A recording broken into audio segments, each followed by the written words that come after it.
नमस्कार दोस्तों, साल था 1999। कुछ पाकिस्तानी सोल्जर्स इंडियन टेरिटरी के अंदर घुस जाते हैं और इंडियन डिफेंस फोर्सेस बड़ी बहादुरी से रिटेलिएट करती हैं। देखते ही देखते एक लड़ाई छिड़ जाती है इंडिया और पाकिस्तान के बीच में। एक ऐसी लड़ाई जिसे आज हम कारगिल वॉर के नाम से जानते हैं। Kargil war, Kargil War of 1999. This place became the center of much international intrigue and war between India and Pakistan. 22 years ago, India was betrayed by its neighbor Pakistan. Prime Minister Atal Bihari Vajpayee made it clear that India would emerge victorious. हम शांति चाहते हैं, ये तो दुनिया ने देखा। अब दुनिया ये देखेगी कि हम शांति की रक्षा के लिए अपनी शक्ति का भी प्रदर्शन कर सकते हैं।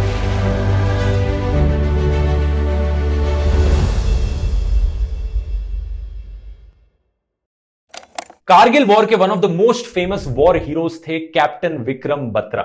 इन पर अभी एक फिल्म भी आई है शेरशाह नाम से, Amazon प्राइम वीडियो पर। तो मैंने सोचा एक ये बढ़िया मौका होगा इस टॉपिक पर वीडियो बनाने का कि क्या थी कारगिल वॉर, क्या रीजंस थे इसके पीछे होने के और एग्जैक्टली क्या हुआ था। जो इंटरनेशनल जियोपॉलिटिक्स यहां पर खेली गई थी वो भी बड़ी इंटरेस्टिंग चीज है। आइए जानते हैं इन सारी चीजों को आज के इस कारगिल वॉर के वीडियो में। हमारी कहानी शुरू होती है 3 मई 1999 को। बटालिक रीजन के एक छोटे से गांव में एक लोकल शेपर्ड थे ताशी नाम ग्याल करके। उन्होंने अपनी याक खो दी थी। अपने दोस्त के साथ वो अपनी याक को ढूंढने निकले। दूरबीन से देख रहे थे कि उन्होंने कुछ अजीब सा होते हुए देखा। उन्होंने देखा कि कुछ आदमी हथियार ताने बंकर्स की डिगिंग करने लग रहे हैं। उन्होंने सोचा कुछ तो यहां पर गलत होने लग रहा है। वहाँ हमें कोई 6 आदमी नजर आई है, कोई काला रंग का ढेर लगा हुआ था। तो मैंने थोड़ा सा देखा उसमें, तो पत्थर डोल रहा था, बर्फ हट रहा था। इन्हें शक हुआ कि ये लोग एक्चुअली में एलओसी की दूसरी साइड से आए थे। तो ये इंडियन आर्मी के नियरेस्ट पोस्ट पर चले गए इंडियन आर्मी को इन्फॉर्म करने के लिए। थैंकफुली क्योंकि इंडियन आर्मी ने इस इंफॉर्मेशन को चेक किया और पता लगा ये इंफॉर्मेशन करेक्ट थी और ये कोई छोटा मोटा इंट्रूजन नहीं था बल्कि एक वेल प्लान्ड अटैक था पाकिस्तानी आर्मी के द्वारा। इंट्रूजन्स को रिपोर्ट किया गया द्रास, काकसर और मशको के सेक्टर्स में। ओवरऑल ये 130 से ज्यादा पोस्ट को ऑक्यूपाई कर चुके थे और इनका एम था जो क्रिटिकली इंपॉर्टेंट नेशनल हाईवे 1 था, NH1 को ब्लॉक करना। और ये ब्लॉक करने से कश्मीर को लद्दाख से कट ऑफ कर सकते थे। इस ऑपरेशन को कोड नेम दिया गया ऑपरेशन बद्र। इस एक्शन को अगर हम इंटरनेशनल रिलेशंस के पर्सपेक्टिव से देखें तो ये एक डायरेक्ट ब्रीच था 1972 के शिमला एग्रीमेंट का, जिसे साइन किया गया था former Indian prime minister Indira Gandhi और फॉर्मर पाकिस्तानी प्रेसिडेंट जुल्फिकार अली भुट्टो के द्वारा। इस एग्रीमेंट के अनुसार दोनों नेबरिंग कंट्रीज ने यह एग्री किया था कि एलओसी को कभी वायलेट नहीं किया जाएगा और अगर कोई भी इशू होता है इंडिया पाकिस्तान के बीच में तो पीसफुल रेजोल्यूशन निकाला जाएगा थ्रू बायलैटरल अप्रोचेस। अनफॉर्चुनेट चीज यह है दोस्तों कि इससे कुछ ही महीने पहले फरवरी 1999 में former Indian prime minister Atal Bihari Vajpayee ने एक बस यात्रा करी थी लाहौर तक, जहां पर उन्होंने एक पोयम रिसाइट करी थी, हम जंग ना होने देंगे। और साथ ही साथ उन्होंने लाहौर डिक्लेरेशन भी साइन करी थी former Pakistani prime minister Nawaz Sharif के साथ। ये एक तरह से बहुत ही बड़ा कदम उठाया गया था former prime minister Atal Bihari Vajpayee के द्वारा इंडिया और पाकिस्तान के बीच में पीस एस्टैब्लिश करने के लिए। बहुत दिन दुश्मनी होगी, अब कुछ दोस्ती को भी मौका मिलना चाहिए।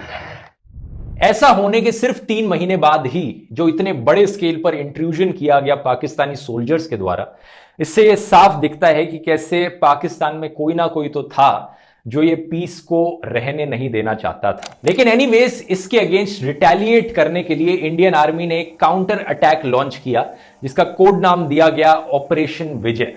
हजारों आर्मी ट्रूप्स को मोबिलाइज किया गया और कारगिल सेक्टर में भेजा गया। उस वक्त के चीफ ऑफ आर्मी थे general Ved Prakash Malik. Indian air force ने भी एक बड़ा क्रूशियल रोल निभाया। 26 मई को उन्होंने ऑपरेशन सफेद सागर लॉन्च किया जिसका एम था पाकिस्तानी ट्रूप्स को इंडियन टेरिटरी से बाहर निकालना। ट्रेडिशनली ये होता है कि जब भी एयर पावर का इस्तेमाल किया जाता है किसी कॉन्फ्लिक्ट में तो उसे माना जाता है कि इस केस में एक ऑल आउट वॉर डिक्लेयर हो चुकी है। यह इंडिया के लिए पहली बार था कि एयर पावर को ऐसी इन्वायरमेंट में डिप्लॉय किया गया हो। इंडियन एयरफोर्स का प्लान तो यह भी था कि एलओसी क्रॉस करके पाकिस्तान के अंदर जाकर वहां पर कुछ टारगेट्स पर बॉम्ब गिराना। लेकिन जैसा कि air chief marshal Anil Yashwant Tipnis ने बाद में बताया कि प्रधानमंत्री वाजपेयी इसके सख्त अगेंस्ट थे।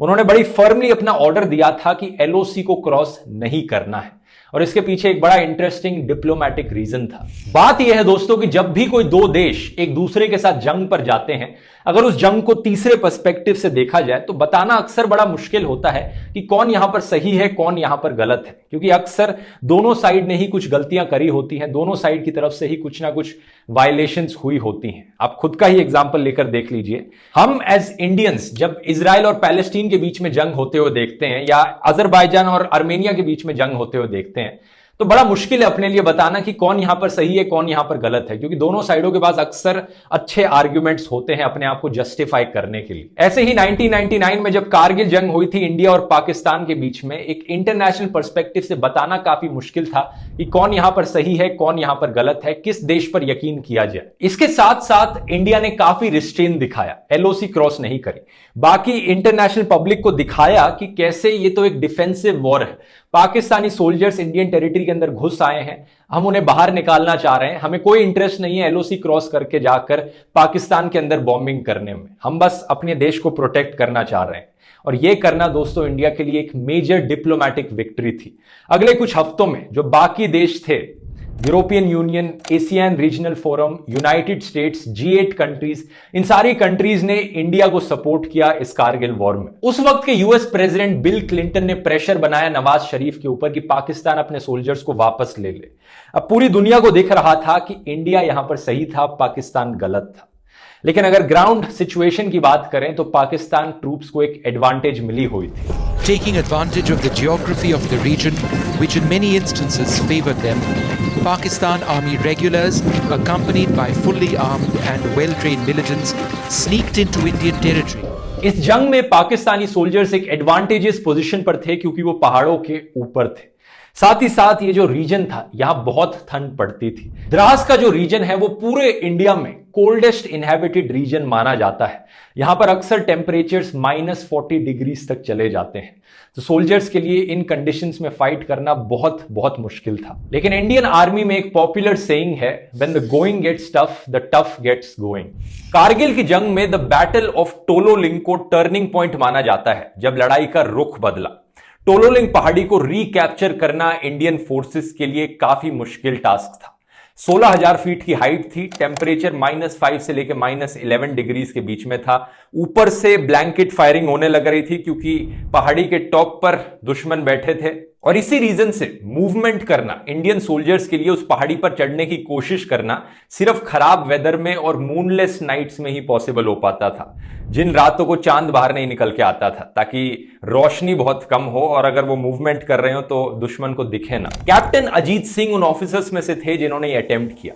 इन्होंने बताया कि कैसे 1 ग्राम एक्स्ट्रा वेट कैरी करने का मतलब भी था एक एक्स्ट्रा लोड कैरी करना, और अक्सर सोल्जर्स को चूज करना पड़ता था, या तो राशन कैरी कर लें अपने साथ खाने का, या फिर एम्यूनेशन कैरी करें, 2 किलो का एक फूड पैकेट या फिर 100 बुलेट्स। कैप्टन अजीत ने बुलेट्स को चुना और उन्होंने बताया कि वो 3 दिन तक सिर्फ सिगरेट के सहारे जिंदा रहे थे, बिना खाने के। इन सारी कंडीशंस को देखकर ये एस्टिमेट किया गया कि एक फिट सोल्जर को करीब 11 घंटे लगेंगे टोलोलिंग पहाड़ी के टॉप पर पहुंचने में।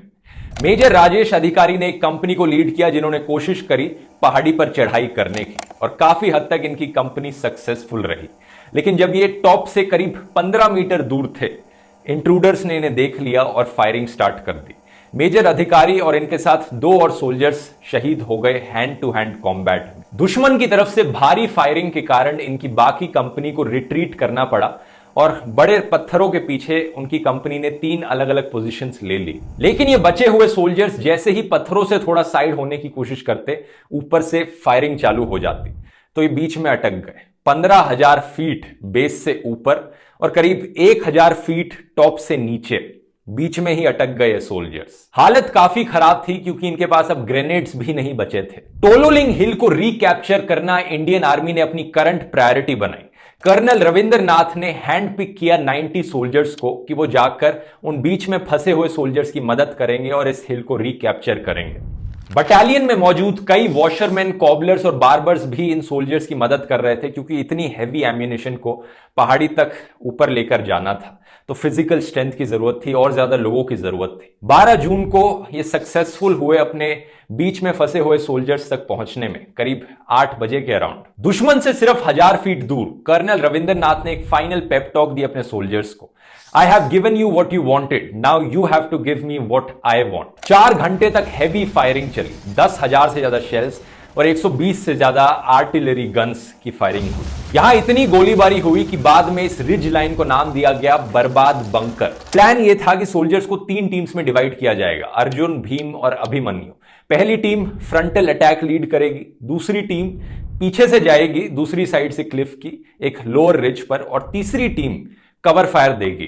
दुश्मन को पीछे की साइड से मेजर विवेक गुप्ता के प्लेटून ने अटैक किया। हैंड टू हैंड बैटल हुई और यहां पर अनफॉर्चुनेटली मेजर विवेक गुप्ता और उनके साथ 6 और सोल्जर्स शहीद हो गए। लेकिन ये सारे सोल्जर्स इवेंचुअली सक्सेसफुल रहे टोलो लिंक को रिकैप्चर करने में। थैंकफुली इंट्रूडर्स पहाड़ी के टॉप पर बहुत सारा बटर, शहद और टिंड पाइनएप्पल्स छोड़कर गए थे, तो खाने की सप्लाईज मिलने में कोई दिक्कत नहीं हुई जो इंडियन सोल्जर्स इस पहाड़ी के टॉप पर पहुंच गए थे। टोलो लिंक पहाड़ी से करीब 1.6 किलोमीटर नॉर्थ में एक पॉइंट 5140 था। सेम रिज लाइन में यह हाईएस्ट पॉइंट था 17,000 फीट की हाइट पर, तो टोलो लिंक पहाड़ी से भी ज्यादा ऊंचाई पर हुआ ये।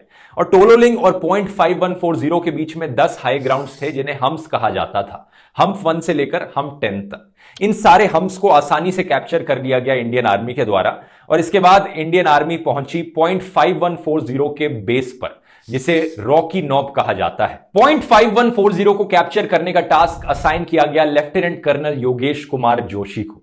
इसके बाद सोल्जर्स के 2 ग्रुप्स बनाए गए जो इस पहाड़ी को क्लाइंब करेंगे 2 अलग अलग डायरेक्शन से। एक ग्रुप था under the command of lieutenant Sanjeev Singh Jamwal और दूसरा ग्रुप था जिसे लीड कर रहे थे लेफ्टिनेंट विक्रम बत्रा, जिनका कोड नेम था शेर शाह।